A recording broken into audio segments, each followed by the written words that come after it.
हाय, आज सकाळपासून ना घराची क्लिनिंग केली आणि संध्याकाळी जितकं प्रसन्न घर वाटतं ना, सगळी मेहनत आहे त्याचं सार्थक झाल्यासारखं वाटतं. संध्याकाळची छान दिवाबत्ती केली आणि त्यानंतर लगेचच डीमार्टमध्ये आले.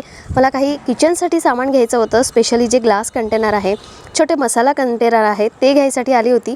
आणि त्याचसोबत ना मला असे हे कुल्हड दिसले. फक्त 2च कुल्हड मी आणले आणि मला खूप क्यूट वाटत होते. बाकीचंही सामान तुम्हाला दिसलंच. तर खूप स्वस्त, ते म्हणतात ना डीमार्टमध्ये मिळतं ते सगळ्यात स्वस्त, ते अगदी खरं आहे. आता कुल्हड फक्त 19 रुपयाला मिळाला आणि बाकी जे कंटेनर आहे ते सुद्धा 60 रुपये 19 रुपयाचेच आहेत. आल्यानंतर ना असे कोमट पाण्यामध्ये टाकले म्हणजे त्याचे स्टिकर खूप इझिली निघतात. आता ह्याने माझं मन भरलं आहे, पण पोटही भरायचं आहे. त्यासाठी लगेचच स्वयंपाकाची तयारी केली. स्वयंपाक झाला तोपर्यंत ह्याचे स्टिकर बघा खूप इझिली निघाले. आणि त्यानंतर आता माझीसुद्धा पेटपूजा करून घेते आणि अशी गेली मस्त संध्याकाळ. खूप प्रसन्न वाटतं जेव्हा किचनसाठी सामान येतं. मी तर खूप खुश असते. तुमच्याही बाबतीत असंच होतं का? मला नक्की सांगा. चला मग बाय.